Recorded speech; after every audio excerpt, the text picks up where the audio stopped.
Ito yung nabili namin, guys. Ayan. Isang, ayan yung, yung roti. Ito yung Magus. Magus, Kima, at saka ladyfinger. Ayan na nga. Piniprepare na nila. Hindi sila sanay sa video, guys. So, ayun o. Masarap to, guys, pagka mainit. Pagka lumambot na yung tinapay na yan, mahirap nang kagatin yan.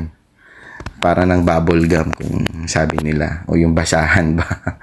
So, yung nilagay niya ay, kima. Giniling lang siya na manok or beef. Tapos yun naman ay gulay na ladyfinger or okra.